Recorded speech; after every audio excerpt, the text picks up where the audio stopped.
اللہ نے زکوٰۃ فرض کی ہے تو زکوٰۃ نکالو۔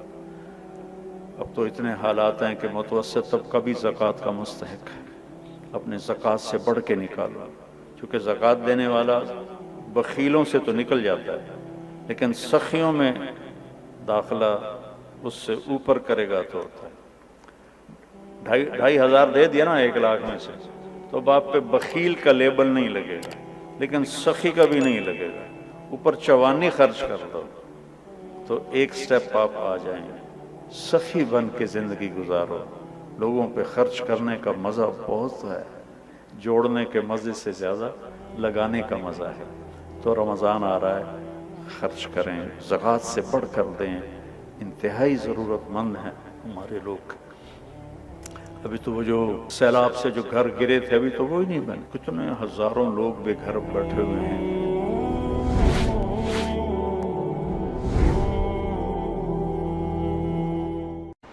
آج سارے شیطان قید ہو گئے، چاند نظر آیا، شیطان غائب ہو گئے، قید ہو گئے۔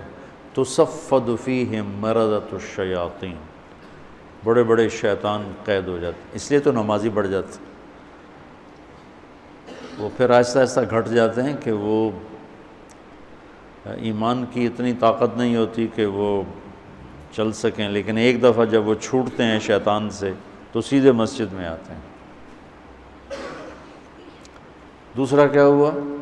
جنت کو دھونی دی جانے لگی، جنت کو سجایا جانے لگا روزے رکھنے والوں کے لیے۔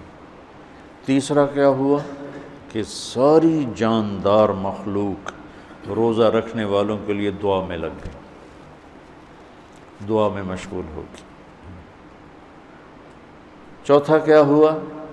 روزے دار کے منہ سے جو ایک سمیل آتی ہے خالی معدے کی، وہ اللہ تعالیٰ کو مشک سے زیادہ اچھی لگتی ہے، پسندیدہ ہوتی ہے۔ اور پانچواں کیا ہوا کہ اللہ تعالیٰ رمضان کی آخری رات سب کی بخشش فرما دیتے، اور اس وقت اللہ کا عرش پہلے آسمان، روزانہ تہجد میں عرش الہی پہلے آسمان کی طرف آتا ہے۔ یہ اللہ کو پتہ ہے اس کا کیا مطلب ہے، یہ اللہ کے نبی کو پتہ ہے، ہم اس پر ایمان لائیں۔ رمضان میں عرش الہی پہلے آسمان پر ہوتا ہے، اور پورا مہینہ پہلے آسمان پر ہی ہوتا ہے۔ جہنم کے دروازے تالے لگا دیے گئے، جنت کے دروازے تالے کھول دیے گئے۔ پہلی امتوں کو ان باتوں میں سے ایک بات بھی نصیب نہیں تھی، ان کے لیے رمضان اور غیر رمضان ایک طرح تھا۔ فضیلت ملتی تھی، لیکن جیسے ہمیں اسپیشل خصوصی پیکج نہیں ہوتا، یہ فون والے پیکج نکالتے ہیں، تو میرے اللہ نے اس امت کے لیے خصوصی پیکج تیار کیا ہماری بخشش کے لیے۔ ہمیں رات کی نماز عطا فرمائی قرآن سننے کے لیے، چونکہ اللہ نے قرآن کو باقی رکھنا ہے۔ تو رات، زبور، انجیل تو ٹیمپریری کتابیں تھیں، اس لیے وہ مٹ گئیں، ان کے ترجمے پائے جاتے ہیں۔ اصل بائبل کیا تھی خود بائبل والوں کو نہیں پتہ، اصل تورات کیا تھی تورات والوں کو نہیں پتہ، وہ اصل لینگویج ختم ہو گئی۔ تو قرآن ایک واحد کتاب ہے جو اپنی اصل کے ساتھ موجود ہے۔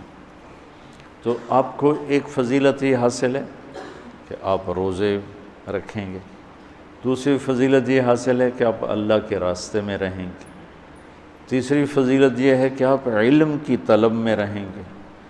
تو اس سے خوبصورت رمضان کسی کا نہیں ہو سکتا۔ یا جو اللہ کی راہوں میں دھکے کھا رہے ہیں، کوئی پیدل چل رہا ہے، کوئی اونٹ سراؤں میں چل رہا ہے، کوئی سفر کر رہا ہے، یا آپ ہیں جو گھر کو چھوڑ کر اللہ کا دین سیکھنے کے لیے جمع ہیں، آپ کا رمضان انتہائی عالی شان رمضان۔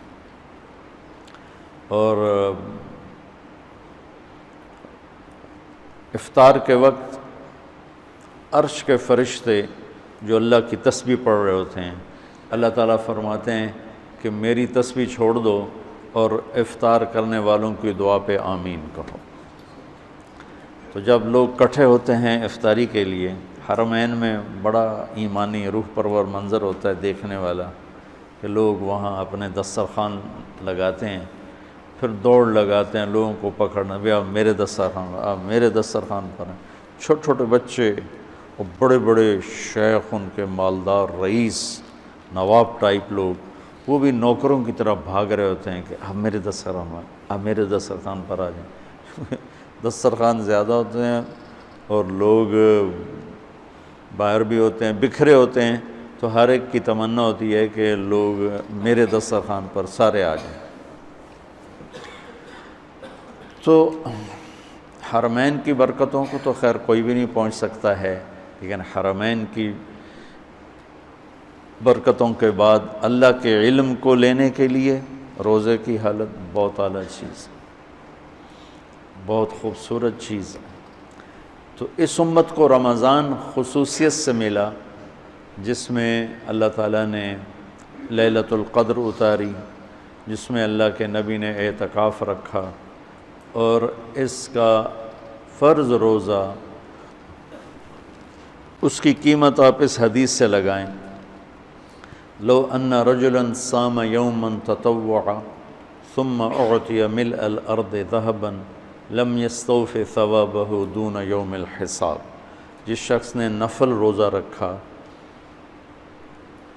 اور اس روزے کے بدلے میں پوری دنیا سونے سے بھر کے اس کو پیش کی گئی کہ آپ کا نفل روزہ ہے نا، اس کا یہ صلہ ہے، ساری دھرتی سونے سے بھر کے، تو میرے نبی کا فرمان ہے یہ سونے سے بھرا ہوا جہان بھی اس روزے کا بدلہ نہیں بن سکتا، اس روزے کا بدلہ اللہ ہی دے گا۔ تو اب آپ بتائیں فرض روزے کی قیمت کیا ہوگی؟ تو آپ دعا کرو اللہ پوری امت کو روزے رکھنے کی توفیق۔ اللہ تعالی ہمارے سرحد کے بھائیوں کو جزائے خیر دے۔ پٹھان روزہ نہیں چھوڑتے، بہت کم، وہ نماز نہیں پڑھتا ہوگا لیکن مر جائے گا، روزہ نہیں چھوڑے گا۔ یہ ان میں، ہمارے ان بھائیوں میں خصوصیت ہے۔ پنجاب میں کچھ روزہ رکھتے ہیں، زیادہ نہیں رکھتے۔ سندھ میں برائے نام ہے، اور آگے بلوچستان میں کسی کو پتہ ہی کوئی نہیں ہوتا، بلوچوں کا جو بروئی علاقہ۔ تو آپ لوگ دعا کرو، آپ اللہ کے راستے میں ہو، کہ اللہ پورے ملک والوں کو بھوک کا خوف نکال دے، پیاس کا خوف نکال دے۔ اس لیے تو اللہ تعالیٰ فرماتا ہے کہ روزے کا بدلہ میں خود ہوں۔ نماز پڑھو جنت، حج کرو جنت، عمرہ کرو، ذکر تلاوت جنت، تبلیغ، جہاد، تصنیف، تالیف، ذکر، بندگی جنت۔ روزہ رکھو تو اللہ کہتا میں مل جاتا ہوں، روزے پہ اللہ مل جاتا ہے، الصوم لی وانا اجزا بہ۔